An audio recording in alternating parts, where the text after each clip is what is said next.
નમસ્કાર, આપનું હાર્દિક સ્વાગત છે એજ્યુકેશન ઇન ગુજરાત ચેનલમાં. આજે આપણે ધોરણ 9માના સામાજિક વિજ્ઞાન જે નવો કોર્સ આપણે સ્વાધ્યાય પોથીની નવી આવૃત્તિ છે એનું સોલ્યુશન લઈને આવ્યો છે. બીજો પાઠ છે એમાં પ્રથમ વિશ્વયુદ્ધ અને રશિયન ક્રાંતિ વિશેનો.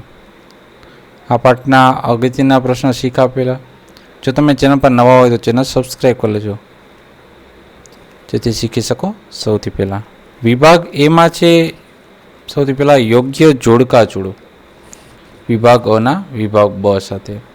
1 ઓગસ્ટ 1914ના રોજ શું થયું હતું? તો એ થયું હતું પ્રથમ વિશ્વયુદ્ધની શરૂઆત. નવેમ્બર 1917માં તો એ થયું રશિયાની બોલ્શેવિક ક્રાંતિ. જૂન 1919માં તો એ થયું વોલ્સેલ્સની સંધિ. અને 10 જાન્યુઆરી 1920ના રોજ એ રીતે રાષ્ટ્રસંઘની રચના. બીજું જોડકું છે અમેરિકાના પ્રમુખ તો એ છે વુડ્રો વિલ્સન. બ્રિટિશ વડાપ્રધાન તો એ છે લોર્ડ જ્યોર્જ. ફ્રાન્સના વડા તો એ છે ક્લેમેન્સો. મેન્સેવિલ એટલે કે લઘુમતી પક્ષના નેતા તો એ છે કેરેન્સ્કી. પ્રશ્ન બીજો છે નીચેના વિધાન ખરા છે ખોટા તે જણાવો. પહેલું વિધાન 15મી સદીના અંતમાં આફ્રિકા દક્ષિણ ભાગમાં સૌપ્રથમ અંગ્રેજ પ્રજાનું સંસ્થાન સ્થપાયું હતું. તો આ વિધાન ખોટું છે. બીજું જર્મનીએ સેડાનના યુદ્ધમાં ફ્રાન્સને પરાજય આપ્યો. તો વિધાન ખરું છે. ત્રીજું એશિયામાં રાષ્ટ્રભાવના ઉગ્ર અને સંકુચિત સ્વરૂપની હતી. તો વિધાન ખોટું છે. ચોથું નીત્સે નામનો જર્મન લેખક યુદ્ધને પવિત્ર કાર્ય માનતો હતો. તો વિધાન ખરું છે. પાંચમું ઈસવીસન 1904થી 1905માં રશિયા જાપાન વચ્ચે થયેલા યુદ્ધમાં વિશાળ રશિયા સામે નાનકડા જાપાનનો પરાજય થયો. તો વિધાન ખોટું છે. છઠ્ઠું દરેક રાષ્ટ્રે અન્ય રાષ્ટ્રની અખંડિતતા જાળવવા એ રાષ્ટ્રસંઘની નીતિ હતી. તો વિધાન ખરું છે. સાતમું પ્રથમ વિશ્વયુદ્ધમાં મિત્ર રાષ્ટ્રોના પક્ષે 4 અને ધરી રાષ્ટ્રોના પક્ષે 24 રાષ્ટ્રોએ ભાગ લીધો. તો વિધાન ખોટું છે. આઠમું વોલ્સેલ્સની સંધિથી જર્મનીનું અર્થતંત્ર છિન્ન ભિન્ન થઈ ગયું. તો વિધાન ખરું છે. નવમું ફ્રાન્સે સેડાનના યુદ્ધમાં જર્મનીને પરાજય આપ્યો હતો. તો વિધાન ખોટું છે. 10મું પ્રથમ વિશ્વયુદ્ધ પહેલાં વિશ્વ 3 જૂથોમાં વહેંચાયેલ હતું. તો વિધાન ખોટું છે. પ્રશ્ન ત્રીજો નીચેના પ્રશ્નોના 1-2 શબ્દમાં ઉત્તર લખો. પહેલું રાતા સમુદ્રની આજુબાજુના આફ્રિકન પ્રદેશો કયા રાષ્ટ્રે કબજે કર્યા? તો એ કર્યા હતા ઇટાલીએ. બીજો પ્રશ્ન આધુનિક વિશ્વની હૃદયદ્રાવક અને અવિસ્મરણીય ઘટનાઓમાં કોનો સમાવેશ થાય છે? તો એ સમાવેશ થાય છે પ્રથમ વિશ્વયુદ્ધનો. ત્રીજો પ્રશ્ન પ્રથમ વિશ્વયુદ્ધનું બીજ કયા સંધિમાં રોપાયા હતા? તો એ હતા ફ્રેન્કફર્ટની સંધિમાં જ. ચોથું ફ્રેન્કફર્ટની સંધિમાં ફ્રાન્સે કયા પ્રદેશો ગુમાવ્યા હતા? તો આલ્સેસ અને લોરેન્સ નામના. પાંચમો પ્રશ્ન જર્મન સમ્રાટ વિલિયમ બીજો કઈ નીતિમાં માનતો હતો? તો વિશ્વ પ્રભુત્વની. છઠ્ઠો પ્રશ્ન યુરોપમાં કઈ નીતિએ જોર પકડ્યું હતું? તો યુદ્ધ એ જ કલ્યાણની નીતિએ. સાતમું નીત્સે નામના જર્મન લેખકે યુદ્ધને શું ગણાવ્યું હતું? તે પવિત્ર કાર્ય. આઠમો પ્રશ્ન ઓસ્ટ્રેલિયાના રાજકુમાર અને તેની પત્નીની હત્યા સર્બિયાની કઈ ઉગ્રવાદી સંસ્થા સભ્યે કરી હતી? તો બ્લેક હેન્ડ નામના. નવમો પ્રશ્ન કઈ ક્રાંતિને લીધે જ રશિયાએ પ્રથમ વિશ્વયુદ્ધમાં ભાગ ન લીધો? તો બોલ્શેવિક ક્રાંતિને લીધે જ. પ્રશ્ન 10મો છે પ્રથમ વિશ્વયુદ્ધ દરમિયાન જર્મનીએ કઈ અમેરિકન સ્ટીમર ડૂબાડી દીધી હતી? તો તો એ લ્યુસિટાનિયાને. પ્રશ્ન 11. પ્રથમ વિશ્વયુદ્ધ દરમિયાન યુરોપિયન દેશોની સ્ત્રીઓએ કઈ માંગણી કરી હતી? તો સમાનતાની. પ્રશ્ન 12 છે. પ્રથમ વિશ્વયુદ્ધને અંતે કઈ સંધિ કરવામાં આવી? તો વર્સેલ્સની સંધિ. પ્રશ્ન 13મો. જર્મનીએ તેની કઈ નદી આંતરરાષ્ટ્રીય જળમાર્ગ માટે ખુલ્લી મૂકી? તો રહાઈન નામની નદી. 14મો પ્રશ્ન. કયું મોટું રાષ્ટ્રસંઘમાં જોડાયું નહીં? તો એ હતું અમેરિકા. 15મો પ્રશ્ન. કઈ ઘટના વિશ્વના ઇતિહાસમાં એક અગત્યની ઘટના ગણાય છે? તો એ છે બોલ્શેવિક ક્રાંતિ. પ્રશ્ન 16મો. ઈસવીસન 1904થી 1905માં રશિયા અને જાપાન વચ્ચે થયેલા યુદ્ધમાં કોની હાર થઈ હતી? તો એ થઈ હતી રશિયાની હાર. 17મું. ઝારશાહીના પતન બાદ રશિયામાં કયા પક્ષના હાથમાં સત્તા આવી? તો એવી મેન્શેવિક પક્ષ એટલે કે લઘુમતીના હાથમાં. પ્રશ્ન 14 છે. નીચેના દરેક વિધાનની ખાલી જગ્યા માટે આપેલા વિકલ્પમાંથી સાચો વિકલ્પ શોધીને ખાલી જગ્યા પૂરવાની છે. પહેલું. ઇંગ્લેન્ડ અને ચીન વચ્ચે થયેલ અફીણ વિગ્રહમાં ચીનનો પરાજય થયો. બીજી. 15મી સદીના અંત ભાગમાં બેલ્જિયમના રાજા લિયોપોલેન્ડે કોંગોમાં સત્તા સ્થાપી. ત્રીજી ખાલી કે ઈસવીસન 1871માં 71ની જે ફ્રેન્કફર્ટની સંધિ પ્રથમ વિશ્વયુદ્ધ હતું એમાં એનું કારણ બની હતી ફ્રેન્કફર્ટની સંધિ. ચોથી ખાલી ગયા. જર્મન સમ્રાટ કૈસર વિલિયમ બીજા એ ઉગ્ર રાષ્ટ્રવાદ અને સામ્રાજ્યવાદનો પ્રણેતા હતો. પાંચમી ખાલી ગયા. પ્રથમ વિશ્વયુદ્ધ માટે જર્મનીને જવાબદાર ગણવામાં આવ્યું હતું. છઠ્ઠી ખાલી ગયા. રશિયામાં 22 જાન્યુઆરી 1905ના દિવસે ઇતિહાસમાં લોહિયાળ રવિવાર તરીકે ઓળખવામાં આવે છે. સાતમી ખાલી ગયા. 19મી સદીમાં ઇંગ્લેન્ડે એશિયા અને આફ્રિકામાં વિશાળ સામ્રાજ્ય જમાવ્યું હતું. આઠમી ખાલી ગયા. રશિયાના બધા જ ઝાર રાજાઓ આપખુદ અને નિરંકુશ શાસન ભોગવતા હતા. નવમી ખાલી ગયા. 10 જાન્યુઆરી 1920ના દિવસે રાષ્ટ્રસંઘની રચના કરવામાં આવી હતી. પ્રશ્ન 5મો છે. નીચેના પ્રશ્નો માટે આપેલા વિકલ્પમાંથી સાચો વિકલ્પ શોધીને ઉત્તર લખો. પેલું છે. બેલ્જિયમના રાજા લિયોપોલેન્ડ આફ્રિકાના કયા પ્રદેશ પર પોતાની સત્તા સ્થાપી? તો એથી કોંગો. બીજો પ્રશ્ન. ફ્રેન્કફર્ટની સંધિમાં ફ્રાન્સે કયા પ્રદેશો ગુમાવ્યા હતા? તો ગુમાવ્યા હતા આલ્સેસ અને લોરેન્સના પ્રદેશો. ત્રીજો પ્રશ્ન. પ્રથમ વિશ્વયુદ્ધના બીજ કઈ સંધિમાં વવાયા હતા? તો એ તો ફ્રેન્કફર્ટની સંધિમાં. ચોથી ખાલી ગયા. જર્મન સમ્રાટ કૈસર વિલિયમ બીજો કઈ નીતિમાં માનતો હતો? તો એ વિશ્વ પ્રભુત્વની નીતિમાં. પાંચમો પ્રશ્ન. કે શક્તિમાનને જીવવાનો હક છે આ સિદ્ધાંત કયા જર્મન લેખકે પ્રચલિત કર્યો હતો? તે તો ટ્રિટ્સ્કે.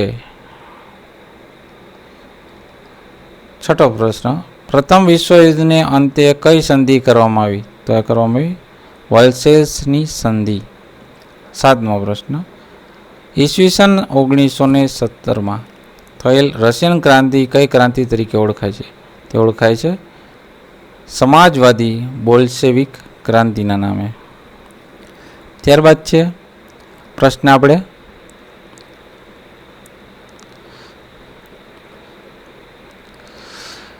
પહેલો પ્રશ્ન કે વર્સેલ્સની સંધિ જર્મની માટે કેવી રીતે અન્યાયી હતી? તો પ્રથમ વિશ્વયુદ્ધમાં પરાજિત જર્મનીએ વર્સેલ્સની અત્યંત કડક શરતોવાળી સંધિ સ્વીકારવાની ફરજ પાડવામાં આવી. આ સંધિ મુજબ જર્મની પર 6.5 અબજ પાઉન્ડનો યુદ્ધ દંડ લાદવામાં આવ્યો. તેના લશ્કરમાં ફરજિયાત ઘટાડો કરવામાં આવ્યો. જર્મનીના મોટાભાગના સમૃદ્ધ ખનિજ પ્રદેશો પડાવી લેવામાં આવ્યા. ફ્રાન્સે જર્મનીને રૂહર પ્રાંત પડાવી લીધો. જર્મનીની રહાઈન નદી આંતરરાષ્ટ્રીય જળમાર્ગ માટે ખુલ્લી મૂકવામાં આવી. જર્મનીએ જીતેલા પ્રદેશોને તેમજ તેના સંસ્થાનો આંચકી લેવામાં આવ્યા. ફ્રાન્સની સીમાઓ આવેલ રહાઈન પ્રદેશમાં કિલ્લેબંધી ફરવામાં આવી. દેશના ખનિજોની સમૃદ્ધ પ્રદેશો 15 વર્ષ માટે ફ્રાન્સને આપવામાં આવ્યા. આલ્સેસ અને લોરેન્સ પ્રાંત છે એ ફ્રાન્સને પાછા આપવા પડે. આમ યુદ્ધના દંડ પેટે જર્મનીએ દર વર્ષે મોટા જથ્થામાં કોલસો અને લોખંડ ફ્રાન્સ અને મિત્ર રાષ્ટ્રોને આપવાનું નક્કી કરવામાં આવ્યું. આમ વલ્સેસની સંધિ જર્મની માટે અત્યંત અન્યાયી અને અપમાનજનક હતી. બીજો પ્રશ્ન, કારણ આપો. પ્રથમ વિશ્વયુદ્ધ પછી રાષ્ટ્રસંઘની સ્થાપના કરવામાં આવી. એનું શું કારણ છે? તેનો જવાબ છે પ્રથમ વિશ્વયુદ્ધથી પારાવાર જાનહાનિ થઈ હતી અને અબજો રૂપિયાની સંપત્તિ નાશ પામી. વિશ્વયુદ્ધની આ ભયાનકતાએ વિશ્વના દેશોને વિશ્વ શાંતિની અનિવાર્યતા સમજાવાઈ અને ફરીથી આવો વિશ્વ વિગ્રહ ન થાય એ માટે વિશ્વના દેશોને જગતમાં શાંતિ જાળવી રાખવા પરસ્પરના મતભેદો, ઝઘડાઓ, વાટાઘાટો કે લવાદી દ્વારા કે શાંતિ ઉકેલવા તથા આંતરરાષ્ટ્રીય સહકાર વધારવા એક આંતરરાષ્ટ્રીય સંસ્થાની ખાસ જરૂર જણાઈ. આવી વિશ્વયુદ્ધના અંતે પેરિસમાં યોજેલ શાંતિ પરિષદ એપ્રિલ 1919માં કરેલ જોગવાઈ અનુસાર 10 જાન્યુઆરી 1920ના રોજ રાષ્ટ્રસંઘ એટલે કે લીગ ઓફ નેશનની સ્થાપના કરવામાં આવી. ત્રીજો પ્રશ્ન, ફ્રેન્કફર્ટની સંધિ જ પ્રથમ વિશ્વયુદ્ધનું મુખ્ય કારણ હતું, કેવી રીતે કહી શકાય? તેનો જવાબ છે જર્મન સેડાન્તા જે એના યુદ્ધમાં ફ્રાન્સને હરાવ્યું. તેથી ફ્રાન્સને તેની સાથે ઈસવીસન 1871ની ફ્રેન્કફર્ટની સંધિ કરવી પડી. આ સંધિ મુજબ ફ્રાન્સે જર્મનીને યુદ્ધ દંડ આપવો જ થયો. તેમજ આલ્સેસ અને લોરેન્સ નામના આ બે પ્રદેશો પણ જે ફ્રાન્સ પાસે હતા એ જર્મનીને આપવા પડ્યા. જર્મનીએ કરેલું આ અપમાન ફ્રાન્સ ક્યારેય ભૂલી શક્યું ન હતું. આમ ફ્રેન્કફર્ટની સંધિ જ પ્રથમ વિશ્વયુદ્ધનું મુખ્ય કારણ બન્યું છે.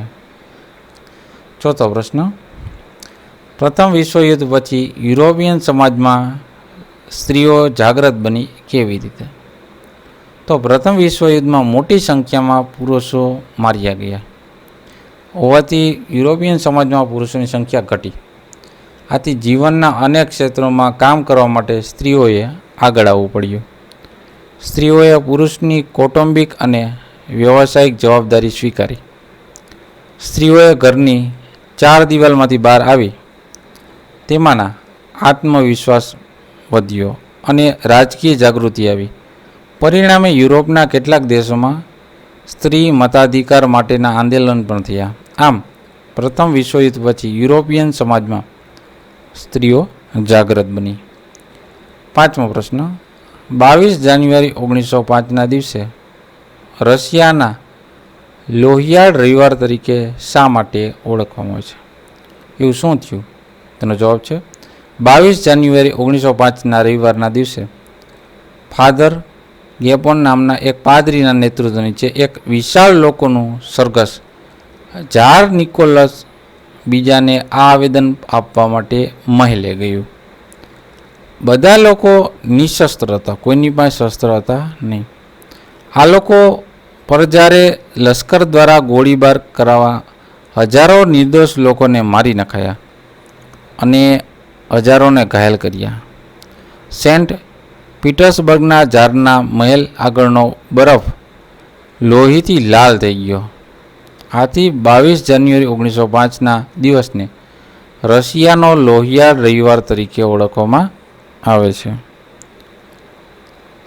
પ્રશ્ન છઠ્ઠો છે, નીચેના પારિભાષિક શબ્દો સમજાવો. પેલું છે સામ્રાજ્યવાદ.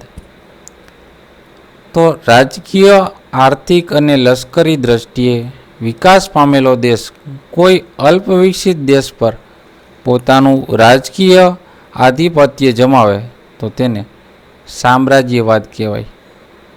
સામ્રાજ્યવાદી દેશ વિસ્તારવાદી નીતિ અપનાવે છે અને બીજા દેશોને પરાધીન બનાવી, એટલે કે એને ઉપર શોષણ કરે, નિર્ધન કરી દે, એમનું શોષણ કરી અને પોતે સમૃદ્ધ બને છે.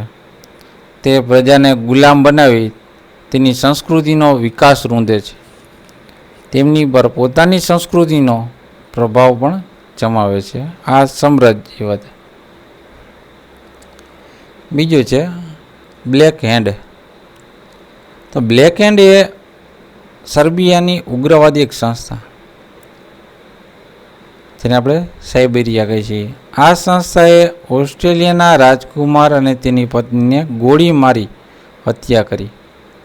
આ ઘટના પાછળ સર્બિયાનો હાથ હોવાનો ઓસ્ટ્રેલિયાએ આક્ષેપ મૂક્યો અને 48 કલાકમાં ગુનેગારોને પકડી ઓસ્ટ્રિયા સમક્ષ હાજર કરવાનું સર્બિયાને આખરી નામું આપ્યું. તો આ આપણે ધોરણ 9માના સામાજિક વિજ્ઞાનનો ચેપ્ટર બીજાનું સોલ્યુશન જોતા રહો એજ્યુકેશન ગુજરાત ચેનલ અને શીખતા રહો. Thank you. આભાર.